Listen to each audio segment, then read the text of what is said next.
Hello everybody, welcome back to another video. I'm hoping you guys are all having a fantastic day. So today's upload is basically going to be a video about the long range, but talking in terms of the snow. So there is several large storms possible in this next week. There's one occurring right now. We'll be bringing some rain and snow to the upper Midwest. The snow to the upper Midwest, the rain to the Midwest, and the southern U.S. However, there's way more on tap for next week, so if you're looking very active, and we'll be just talking about the heavy snow potential. It seems like as of now, lots of snow is expected, so we're definitely going to keep an eye on that. So consider subscribing to this channel, guys. Consider liking this video. It really means a lot to me, and it keeps this channel going. That's what keeps this channel going, your guys' subscriptions. So thank you so much. If you don't want to subscribe, at least like the video. If you don't want to like the video, then I don't know, leave a comment why you don't. So thank you guys so much for watching or clicking on the video. Let's get into this. So right now, again, that's the first storm passes through the upper Midwest. I already talked about it plenty of times. Quite a bit of rain, or more rain than snow with this system. However, it brings a nice little area of cooler air behind it.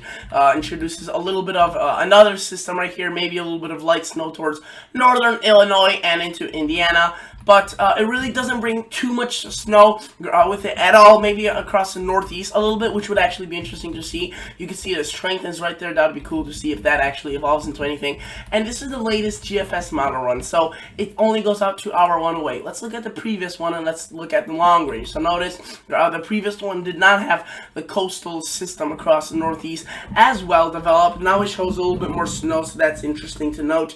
Notice how there's a little bit of cold air that infiltrates more than we had in the past, and this allows a setup for another winter storm right here. And you can see this is where things get interesting. Now the GFS is showing still this snowstorm, even though the European was first showing it.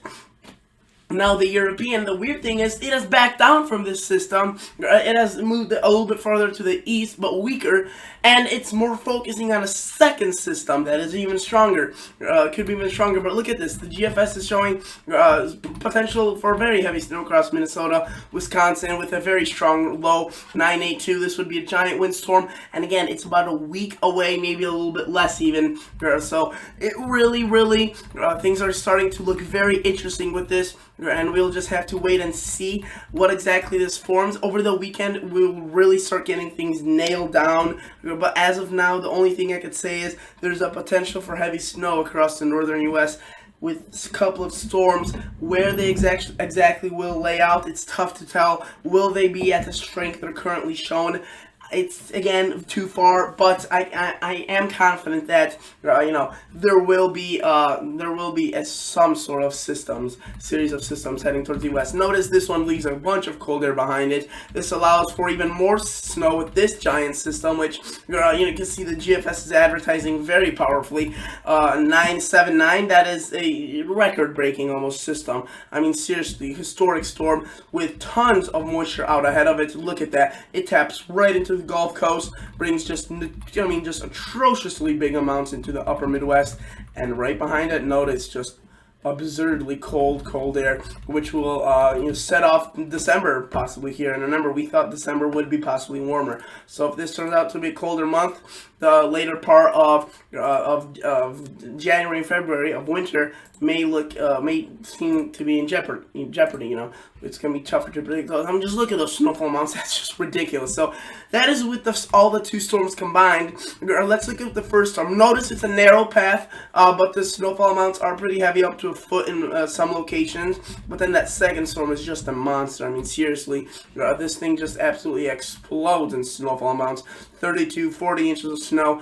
The European isn't even showing this, and again, the European was the one that advertised these systems at the beginning. So next 5 days, notice not much. The European is not really showing the storm across the northeast. That little kind of little hook that would bring a little bit of cold air and snow to the northeast. Not really showing that, but it is showing quite a bit of snow across the upper Midwest with the system that is going on right now across the country. And then looks next 10 days, things get very exciting, especially across southeast Canada. Look at that. But then again, this is the first storm system, which the GFS brings more out here, the European brings over here, and the snowfall amount's a little bit more conservative, 3 to 5 to 6 inches. But then look at that second system. Snowfall amounts are great, up to a foot of snow, but still less conservative, or more conservative than what the GFS is showing. I should have waited for this video a little bit, as I wanted, I should have showed you these snowfall amounts right here, or I should show you the newest GFS model we're on. We could see in the next 5 minutes. It may come in, and then I'll be able to show you. But otherwise, I had to get this video in a appropriate amount of time before I had, before the time ran away from me. So let's look at the Canadian model. The Canadian model is not impressed, really, or not impressive. It's not impressed by the data that the GFS and European is showing. Notice that with that, so this is that little second system that is left behind that could potentially hit the northeast. The Canadian kind of ditches that whole idea. That is a storm that the GFS shows pretty strongly. European a little bit further to the east. Canadian does show eventually the system taking shape, just a little bit delayed, and this would be almost a week and a half to 2 weeks out, or so. That is far away. Very, very far away still. We still have that first system that we have to deal with that may be, potentially a significant one, which the GFS is just starting to show this. I want to show you some of the cold air that will possibly be behind this system. So let's go to 2-meter temperature anomalies. Let's go to the 12Z, and let's just stick with the ensembles, as they will probably be more conservative, and they will show a generalized, more area, more general, not really so absurd and chaotic as what the GFS would do. So we look at this and we notice that we initially start the long range with some, more progressive. We get a little bit of warmth in the east, with that big system that is occurring right now. Then we get a shot of cooler air. Again, this one makes it all the way down to the southeast. You notice states like Florida, Georgia, Alabama get quite a bit of cold, and it almost looks as if it intensifies right here throughout the time. We're getting down to 4 to 6 degrees below Celsius, which is significant. Could be up to 12 to 15 degrees in Fahrenheit. Then we get another warm up out ahead of this bigger system, this first bigger system. But then we get a little bit of cold air, and we that second big system, that monster, potentially sneaks in a little bit of warm air. But then behind it we just see more cold air, which intensifies as we go into long range. So very, very exciting things in my opinion. This is a winter forecasters or winter enthusiasts dream. I mean, seriously, some of these or weather models. Sorry, I need to take a little bit of water, as I've been my throat has been a little bit dry. But some of these weather models have been just showing absurd amounts of cold and snow for early December, which it's interesting to see what exactly happens. And the national, or the CPC Climate Prediction Center, is starting to catch up on that. You can see 8 to 14 day outlook, some nicely below average conditions across the western and northern U.S. And then the 6 to 10 day outlook, you can see very similar. So, I mean, this is just one of the most exciting times of the year, one of the most beautiful times down, like Christmas, the holidays, family. But, I mean, seriously, if this December turns out to be snowy, it will be unlike last year, which would, it would be, so this is the rundown now.